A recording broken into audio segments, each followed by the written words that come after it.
গরমের দিনে না কিছু রান্নাবান্না করতে ইচ্ছে করে রান্নাঘরে দাঁড়িয়ে, আর খাবার-দাবারও খাওয়ার এতটুকু ইচ্ছে থাকে না। কিন্তু খাবার তো খেতেই হবে শরীর সুস্থ রাখতে গেলে। হয় এক হাঁড়ি ভাত বানিয়ে তার মধ্যে জল ঢেলে সেটাকে পান্তা করে খাওয়া যায়। আর তা না হলে ভাত তৈরি করে আলাদা করে একটু ভাত বাটির মধ্যে নিয়ে টক দই দিয়ে মেখেও কিন্তু খেতে মন্দ লাগে না।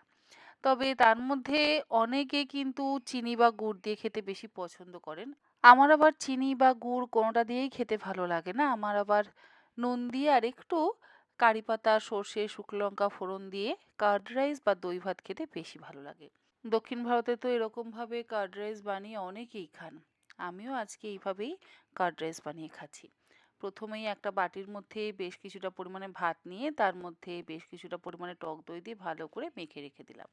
এবারে একটা ফ্রাই প্যানের মধ্যে ওই ১ চা চামচ পরিমাণে সর্ষের তেল গরম করে নিয়ে তার মধ্যে একটু গোটা জিরে, 1/4 চা চামচ পরিমাণে মৌরি, ৭-৮ টা ফ্রেশ কারি পাতা, ২ টো শুকনো লঙ্কা, অল্প একটু মিহি করে কুচিয়ে নেওয়া কাঁচা লঙ্কা, আর দিচ্ছি এর মধ্যে বিউলির ডাল ওই 1/4 চা চামচ পরিমাণে, আর 1/4 চা চামচ পরিমাণে ছোলার ডাল।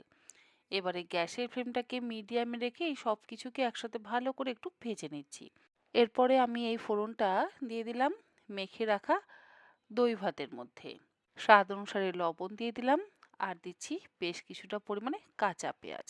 গরমের দিনে ভাজা পেঁয়াজ খাওয়ার থেকে কাঁচা পেঁয়াজটা খাওয়া স্বাস্থ্যের পক্ষে যথেষ্ট ভালো।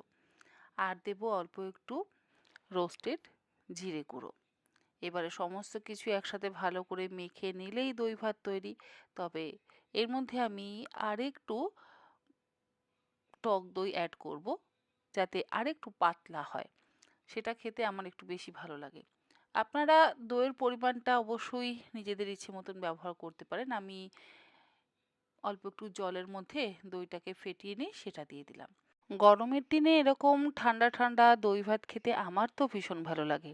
আপনাদের কার কার এরকম ঠান্ডা ঠান্ডা দই ভাত খেতে ভালো লাগে অবশ্যই জানাবেন। যদি এখনো পর্যন্ত কেউ এই দই ভাত না খেয়ে থাকেন, একবার অন্তত এরকম ভাবে বানিয়ে খেয়ে দেখবেন, ভালো লাগবে আপনাদের।